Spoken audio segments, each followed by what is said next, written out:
온유하우스 매일 묵상 4월 4일 묵상을 시작하겠습니다.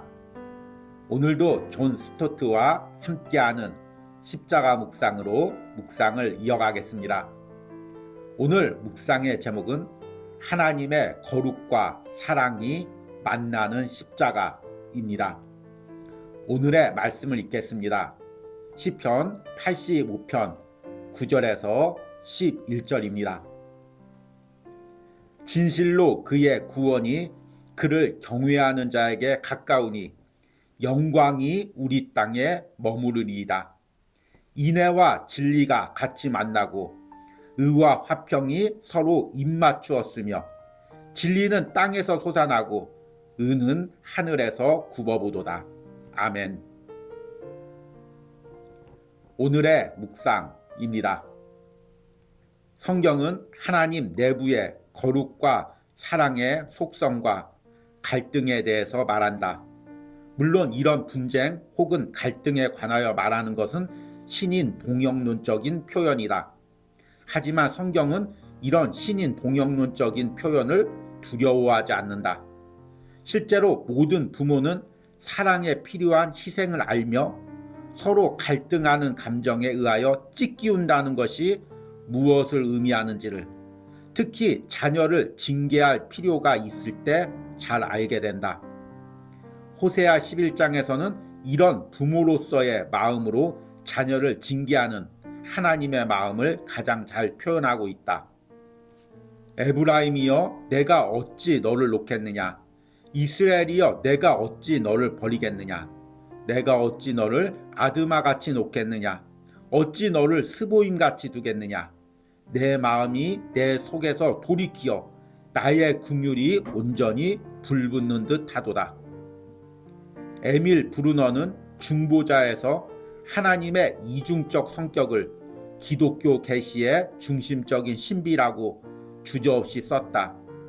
왜냐하면 하나님은 단순한 사랑이 아니시기 때문이다.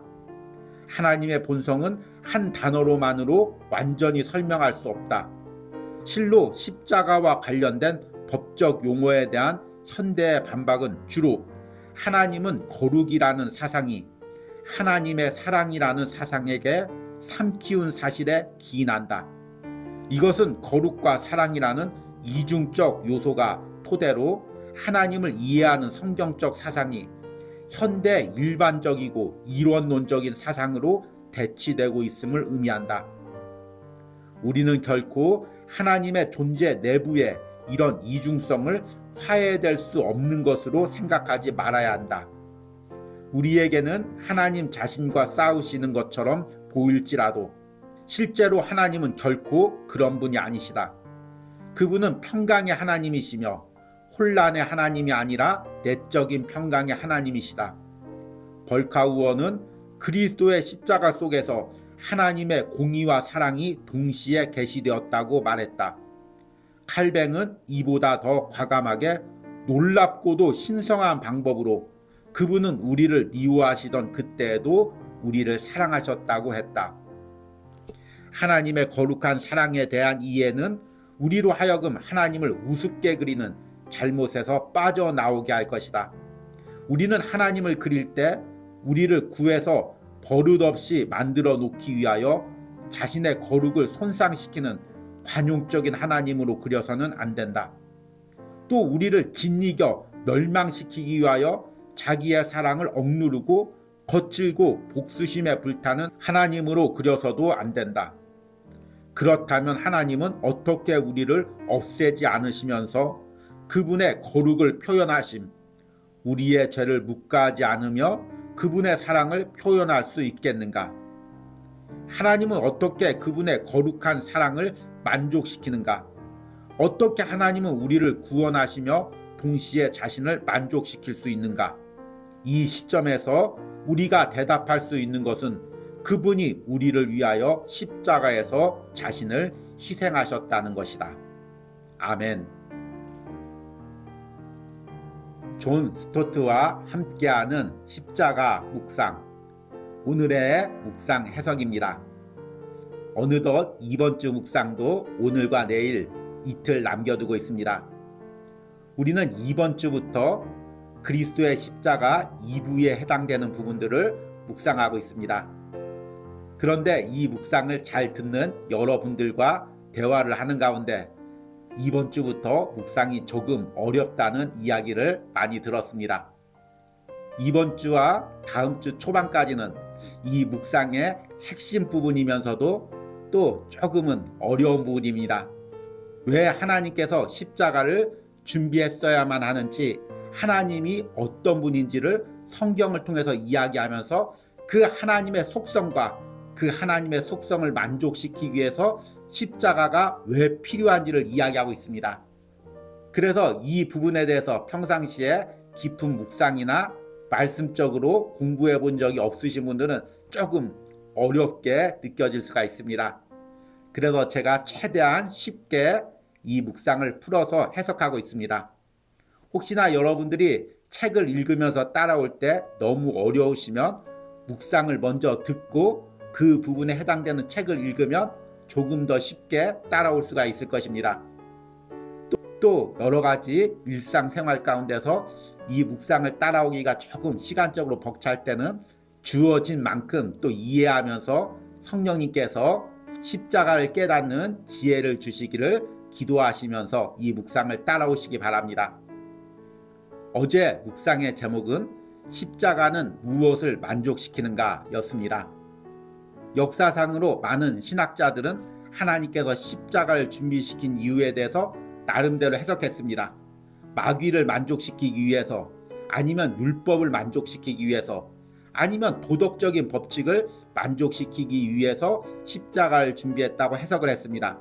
그러나 가장 성경적인 해석은 하나님께서 자기를 만족시키기 위해서 십자가를 준비하신 것입니다.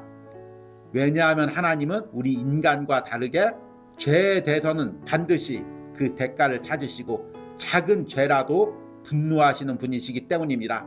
따라서 십자가는 다른 무엇 때문에 만든 것이 아니라 제일 먼저는 하나님 자신을 만족시키기 위해서, 하나님의 성품을 만족시키기 위해서, 다른 말로 하면 하나님의 방법으로만 구원을 이루기 위해서 만드신 것이 바로 십자가입니다. 그래서 우리 구원이 십자가에만 있는 것입니다. 십자가를 통과해야만 우리가 구원을 받는 것입니다. 십자가에 매달린 예수 그리스도를 믿어야만 우리가 구원을 받는 것입니다. 그렇다면 과연 십자가에서 어떤 하나님의 성품, 신학적인 용어로 하나님의 속성을 만족시켰을까요? 우리 인간도 사람 안에 여러 가지 성품들이 있습니다. 어떤 사람은 매우 너그러운 것 같은데 예의 없는 사람들에게는 아주 거칠어지는 사람이 있습니다. 양면성이 있는 거죠. 또 어떤 사람은 매우 구두쇠 같은데 꼭 필요할 때는 아낌없이 물질을 내놓는 사람도 있습니다. 사람마다 한 가지 성품으로 정의될 수가 없고 그 안에 다양한 성품들이 조화를 이룹니다. 만약 우리가 내 주변의 사람을 저 사람은 저런 사람이야 한마디로 단정한다면 사실은 그 사람을 오해하는 경우가 많이 있습니다. 그 사람과 깊게 교제할수록 그 사람 안에 다양한 성품들이 있으며 때론 그 성품들이 갈등하고 상황에 맞게 그 성품들이 나타나는 것을 보게 되면서 그 사람을 비로소 이해하게 됩니다. 하나님에 대한 이해도 마찬가지입니다. 우리는 쉽게 내가 이해하기 편한 하나님을 이해합니다. 그래서 쉽게 하나님은 사랑이시다, 하나님은 온 인류를 사랑하신다, 하나님은 온 인류를 구원하신다, 이렇게 쉽게 이야기를 합니다. 그러나 창조주 하나님을 어떻게 우리가 한 단어로 이렇게 표현할 수가 있을까요? 성경에는 하나님의 다양한 성품을 이야기하고 있습니다. 출애굽기에서 하나님은 모세와 이스라엘 백성들에게 자신을 계시하면서 이렇게 말씀하십니다. 여호와께서 구름 가운데 강림하사 그와 함께 거기 서서 여호와의 이름을 선포하실세. 여호와께서 그의 앞으로 지나시며 선포하시되 여호와라 여호와라 자비롭고 은혜롭고 노하기를 더디하시고 인자와 진실이 많은 하나님이라. 인자를 천대까지 베풀며 악과 과실과 죄를 용서하리라. 그러나 벌을 면제하지 아니하고 아버지의 악행을 자손 3, 4대까지 보응하리라. 아멘. 하나님의 여러 가지 성품, 자비롭고 은혜롭고 노하기를 더디하는 하나님의 성품을 이야기합니다. 그리고 또 한편으로는 죄에 대해서 반드시 그 대가를 치르고 본인뿐만 아니라 자손 3, 4대까지 그 죄의 대가를 치르는 또 하나님에 대해서 이야기합니다. 따라서 하나님은 그 안에 여러 가지 성품이 있습니다. 이 하나님의 성품 중에서 가장 대표적인 두 가지를 이야기하라고 하면 하나는 공의고 하나는 사랑입니다. 공의란 무엇입니까? 죄에 대해서는 반드시 그 대가를 찾는 하나님의 정의입니다. 그리스도의 십자가에서는 이 공의를 거룩이라고도 이야기하고 있습니다. 그리고 이 공의의 성품 반대쪽에는 사랑이라는 성품이 있습니다. 하나님께서 한번 택하신 자녀들은 아무리 실수해도 하나님을 떠나도 하나님께서 그 손을 잡고 결코 놓지 않아서 끝까지 하나님의 사랑으로 붙들어 주시고 구원을 이루게 하는 하나님의 성품입니다. 오늘 말씀에서는 이 하나님의 성품을 아버지의 성품으로 비유합니다. 아버지는 자녀들이 잘못들다면 따끔하게 혼을 내야 됩니다. 그러나 또 한편으로는 그 자녀를 사랑합니다. 그래서 아버지 안에는 갈등이 있습니다. 이 자녀를 혼낼까 아니면 사랑으로 품을까? 심지어는 그 자녀를 때리면서 혼내면서도 그 마음 한쪽에는 그 자녀를 긍휼히 여기고 사랑하는 마음이 있습니다. 하나님도 마찬가지이십니다. 하나님은 당신의 자녀들을 사랑합니다. 그러나 그 자녀들이 하나님을 거역하고 하나님 앞에 죄를 지을 때 하나님은 그들과 그들의 죄에 대해서 분노하십니다. 그래서 우리를 향한 하나님의 공의와 사랑이 충돌합니다. 그러나 하나님 안에서는 이 두 가지가 조화를 이룹니다. 오늘 시편 85편 9절에서 11절 말씀을 본문으로 읽었는데 구약에서 십자가를 가장 잘 표현하고 있는 말씀이 이 말씀입니다. 인애와 진리가 같이 만나고 의와 평강이 서로 입맞추었으며, 인애는 상대를 품는 것입니다. 용서해 주는 거죠. 진리는 잘못된 것에 대해서 바로 잡는 것입니다. 이 두 가지가 하나님의 성품 안에서 만납니다. 또 의와 화평이 만납니다. 의는 무엇입니까? 바르게 바로 잡는 것입니다. 화평은 무엇입니까? 잘못되었어도 품는 것입니다. 하나님 안에서는 이 하나님의 공의와 사랑, 다른 말로 이야기하면 하나님의 거룩과 사랑이 조화를 이루어 만납니다.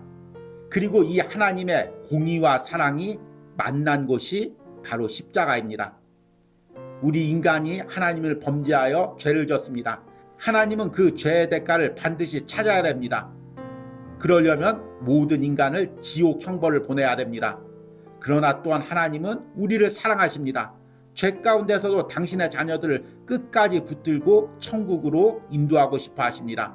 그래서 하나님은 십자가에서 인간의 모든 죄를 자신의 독생자 예수 그리스도에게 부은 것입니다. 하나님의 공의를 이루신 거죠. 그러나 동시에 그 십자가에서 하나님의 자녀들을 용서해 주시고 하나님의 자녀로 삼아 주셨습니다. 하나님의 사랑을 이룬 것입니다. 그래서 십자가가 하나님의 지혜입니다. 십자가에서는 하나님의 성품이 드러나는 것입니다. 우리는 십자가에 매달린 예수 그리스도를 보면서 동시에 하나님이 어떤 분인지를 십자가에서 볼 수 있어야 합니다. 우리가 성경의 하나님을 이해할 때는 하나님의 다양한 성품, 특히 하나님의 거룩과 사랑의 측면에서 하나님을 이해해야 합니다. 그러나 현대인들은 하나님의 사랑만을 강조해서 이 하나님의 거룩, 하나님의 공의라는 것을 사랑으로 덮어버립니다. 그래서 거룩한 하나님, 공의의 하나님은 사라지고 사랑의 하나님만 남게 됩니다. 이것이 하나님을 왜곡시키는 것이고 이것이 우리가 십자가를 이해할 수 없는 이유입니다. 여러분, 오늘 묵상을 하면서 내가 그동안 나의 편한 대로 사람들이 이야기하는 대로 하나님과 십자가를 이해하려고 했던 부분들이 무엇인지를 깨달으시기 바랍니다. 그리고 내가 이제 십자가에서 성경의 하나님을 만나게 해달라고 기도하시기 바랍니다. 하나님의 거룩과 하나님의 사랑, 하나님의 성품을 십자가에서 볼 수 있게 해달라고 기도하시기를 바랍니다. 이런 은혜가 오늘 묵상에 동참하는 여러분들의 신앙에 있기를 간절히 기도합니다. 오늘의 적용과 기도입니다. 내가 하나님과 그분이 주신 십자가를 이해하면서 나의 관점에서 내가 편한 대로 이해하고 있었던 부분은 무엇입니까? 내가 이번에 십자가를 묵상하며 십자가를 통해 하나님이 어떤 분이신지를 알고 그 십자가에 하나님을 만나는 은혜를 달라고 기도를 드리시기 바랍니다. 우리 함께 기도하겠습니다. 인애와 진리가 같이 만나고 의와 화평이 서로 입맞추었으며 진리는 땅에서 솟아나고 의는 하늘에서 굽어보는도다. 하나님, 우리가 영광의 십자가, 하나님의 지혜와 능력이 담긴 십자가를 비로소 하나님의 성품 속에서 바라보게 됩니다. 우리가 단순히 하나님은 사랑이라고만 알고 있었던 예수 그리스도의 십자가를 이제 하나님의 거룩과 하나님의 사랑이 조화를 이룬 하나님을 계시하는 십자가임을 우리가 비로소 깨닫게 됩니다. 그리고 그 십자가에서 영광스러운 하나님을 만납니다. 우리의 죄를 벌하시면서도 우리를 구원하시기 위하여 자기를 내어준 십자가를 우리가 비로소 만납니다. 주님, 내 인간적인 생각으로 쉽게 십자가를 이해하고 말했던 나의 어리석음을 회개합니다. 이제 다시 한번 말씀의 조명 가운데 성령의 빛 가운데 십자가를 보게 하시고 그 십자가에서 나타난 하나님을 만날 수 있는 은혜를 허락하여 주시옵소서. 예수님의 이름으로 기도했습니다. 아멘.